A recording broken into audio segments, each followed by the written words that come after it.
Now, I want to test your knowledge of the apostrophe S afterwards. So you have to pay attention to what I'm about to teach you. It's quite complicated. Okay, now let's go to contractions. So the apostrophe S is used when contracting two words. When I mean contracting, I mean shortening two words, shortening it up and making it into one word. Examples. She apostrophe S can mean she is or she has. So this is the challenge for you to understand. Is it she is or she has? So let's take a look at these examples. She's a valuable member of our team. She is, I'm shortening it up from she is, I'm shortening it to she's. She's a valuable member of our team. I can also say this one, she has, I can contract it to she's. She's demonstrated excellent problem solving skills in her role. Okay. What about IT apostrophe S? It's. It can be it is or it can be it has, and you have to know your grammar.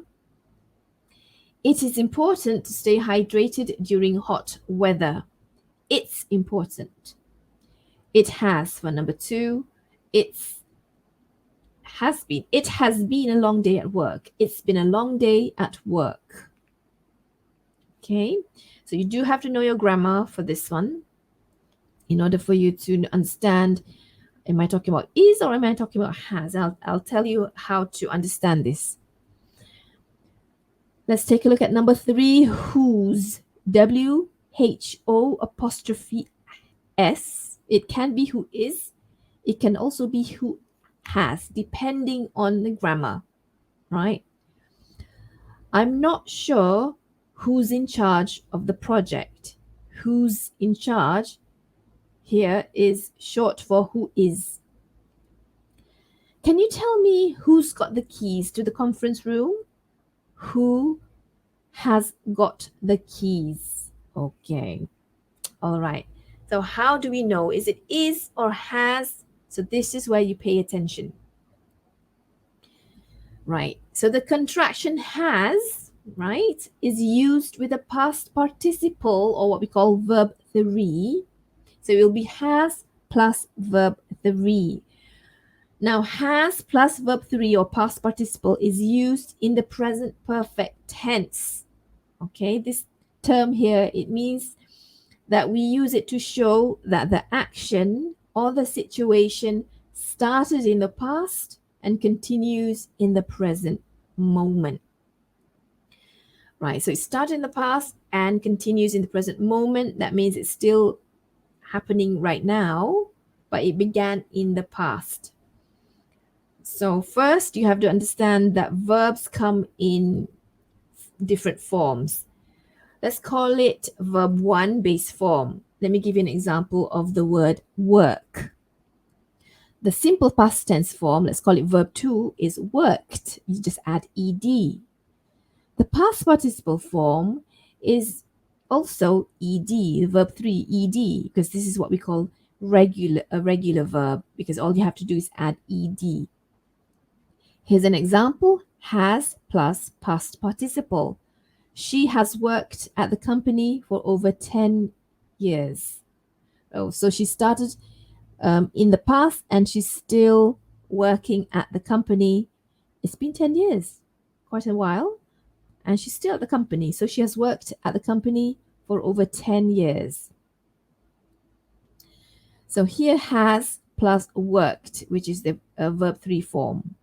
Okay, so I'm highlighting verb 3 because this is where you have to understand that when we contract the word, we're talking about has plus past participle. So we have to understand the grammar form, all right? Let's take a look at the base form of the word be.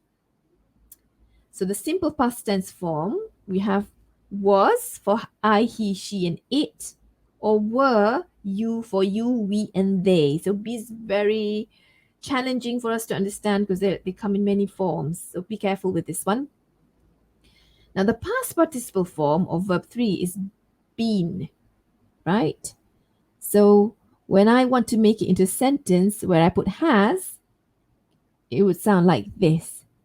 It's been a while since I last saw her. It's short for it has been. It has been a while since I last saw her. So not it is been, it has, right? So has plus been here.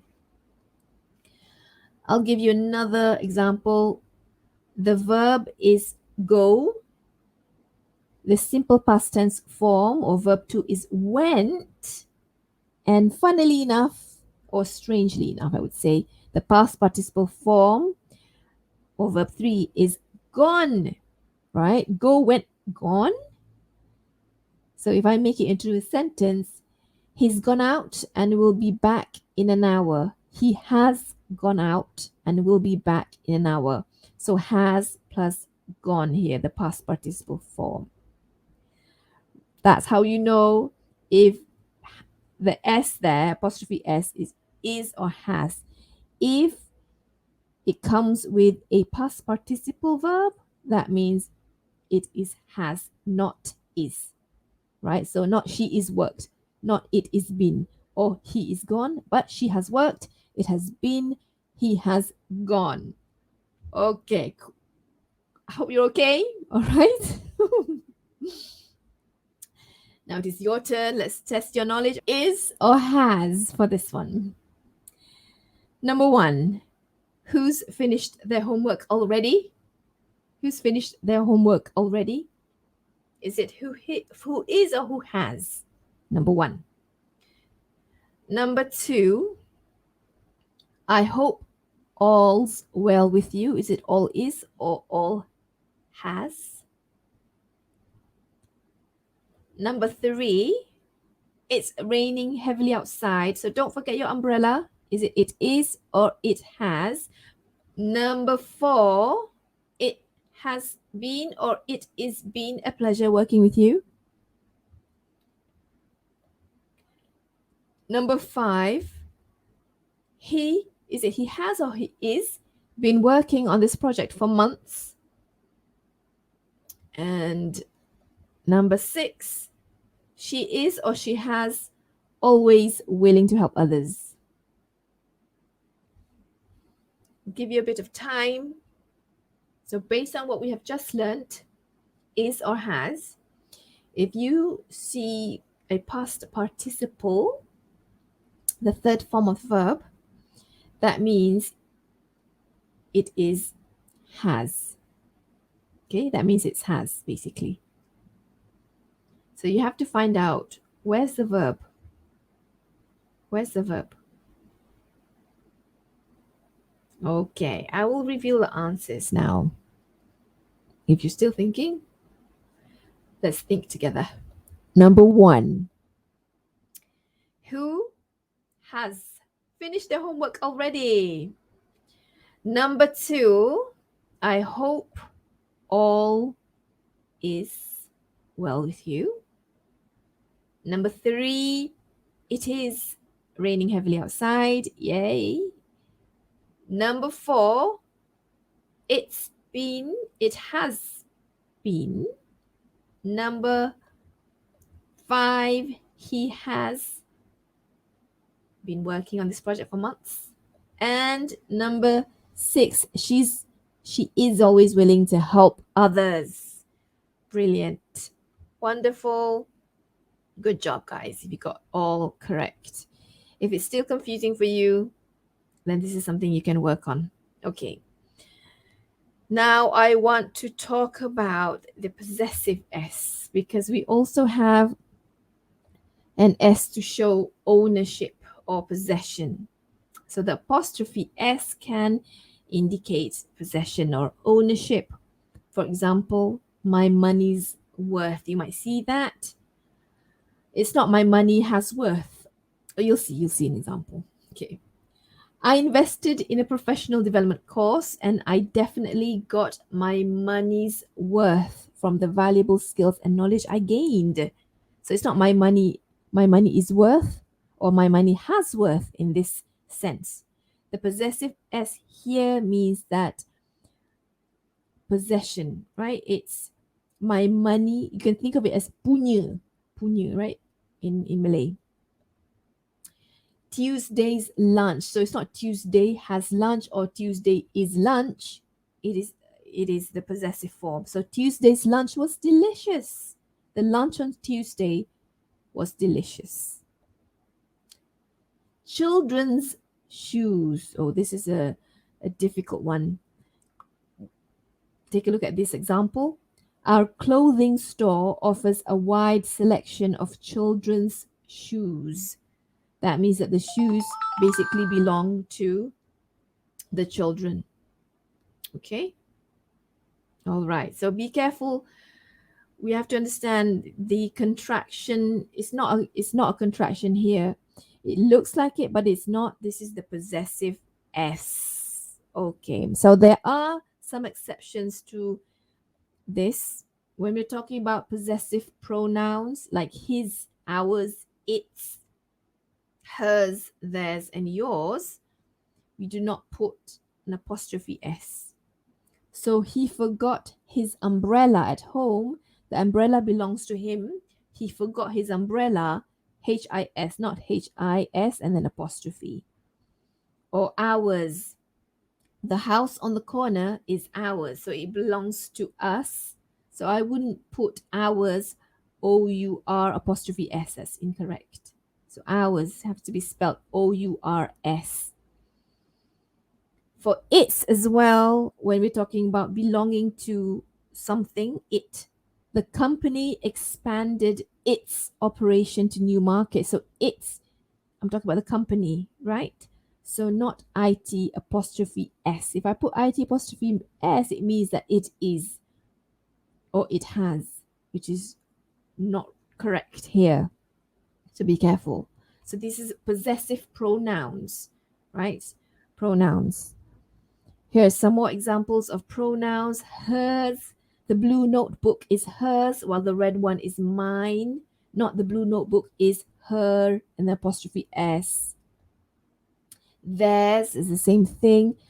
The trophy is theirs to keep. It belongs to them, not THEIR apostrophe S. Okay? Yours is the same thing. The decision is yours to make, not the decision is your apostrophe S. So it should be YOURS.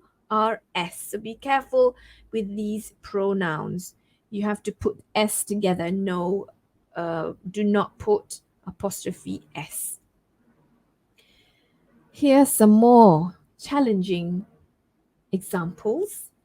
So plural nouns that are spelt with an S, take only the apostrophe. So no S, but just the apostrophe.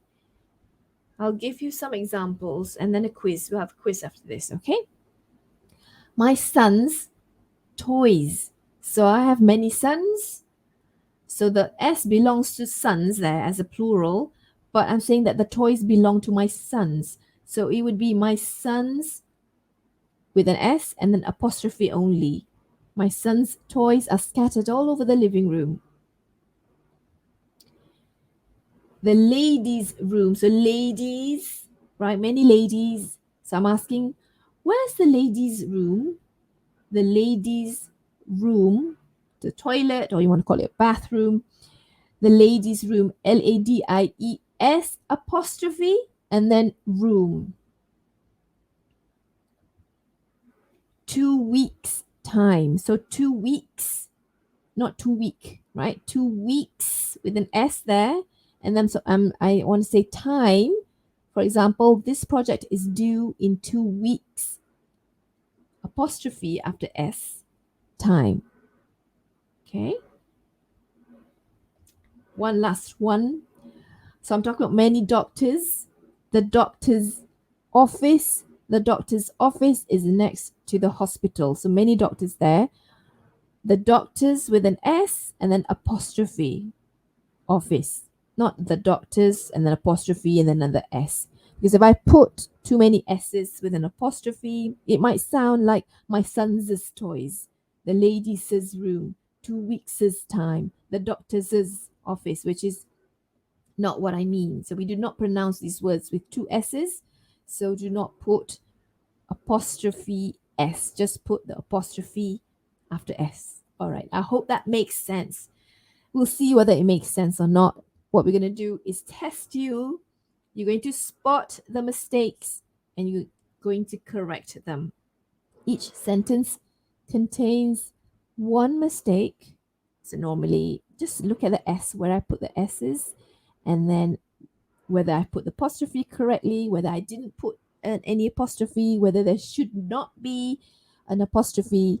Let me know in the chat, see whether you can understand and give it a go. Give it a go. Okay, so I'll read out loud. For those of you who are listening on our podcast, this is for you. Number 1, John's car is parked outside. Should there be an apostrophe somewhere? Or is this correct? John's car is parked outside. Am I talking about possession? Number 2, the cat's tail was fluffy. Listen to the S if you're listening on the podcast. Should there be an apostrophe? No apostrophe. Number 3, what I did here is put Lisa's with an apostrophe after S. Lisa's book is on the table. Is that correct? Number 4, the children's apostrophe toys are scattered across the room. Is that correct? Number 5, my neighbor's dog loves to play fetch. Listen to the S. Should there be an apostrophe? Number 6, Monday's meeting is postponed. And we're all happy, for example. Monday's meeting is postponed. Should there be an apostrophe somewhere? Number 7, the house on the corner is ours. So on the slide, I put O-U-R apostrophe S. Is that correct? If you spot the mistake, correct them, put the number. Number 8, the dog wagged its tail happily. Is it IT apostrophe S? Is that correct? Or ITS? No apostrophe. Number 9, the company expanded its operation to new markets. So is it IT apostrophe S or no apostrophe? And lastly, number 10, I plan to achieve my career goals in 5 years' time. Look at the spelling years. Is it Y-E-A-R apostrophe S or no apostrophe? What do you think? And then I'll reveal the answers. Give it a go. Try to attempt 1 or 2. Okay. Now I'm going to reveal the answers. Maybe you wrote your answers on a notepad or you're thinking out loud. See whether you got the answers correct. Okay. John apostrophe S. John apostrophe S. Car is parked outside. John's car is parked outside. Okay. Umi Kalsum. Good job. The cat apostrophe S. The cat apostrophe S tail was fluffy. So I'm talking about one cat. Its tail, yeah? The cat's tail. Satu cat. Satu kucing. Seekor. Excuse me. Number 3, Lisa's book. Lisa apostrophe S. Number 4, the children apostrophe S toys. The children apostrophe S. The children's toys. Number 5, my neighbor apostrophe S dog. So my neighbor's dog. So my next door neighbor punya dog, right? One dog. Number 6, Monday apostrophe S meeting. Number 7, the house on the corner is ours. Ours, O-U-R-S. Never O-U-R apostrophe S. Number 8, the dog wagged its tail happily. It's possessive there, and it's a possessive pronoun, its, not it is or it has. So it's. Number 9, the company expanded its operation. Again, same thing like its tail. For the dog, the company would be its, its, no apostrophe there. And number 10, I plan to achieve my career goals in 5 years time. So this is a difficult one. So years there, I'm looking for years. So it should be years because it's plural, and then YEARS apostrophe. So no need for YEARS apostrophe and then S. So years time. Ooh, okay, if you tried to do this, well done. I appreciate that you spent time with me and you tried to do the quiz with me. And I hope that got you thinking about using S correctly. So thank you so much for joining me. Now, if you want to learn more from us, do become a subscriber. Go to myenglishmatters.com, join our email list, and we'll give you more weekly tips. We'll send you an email. All you have to do is write down your email address and you become a subscriber. So we'll tell you all about our upcoming programs and courses as well. So with that, thank you so much for joining me. Have a great day ahead. Bye, everybody.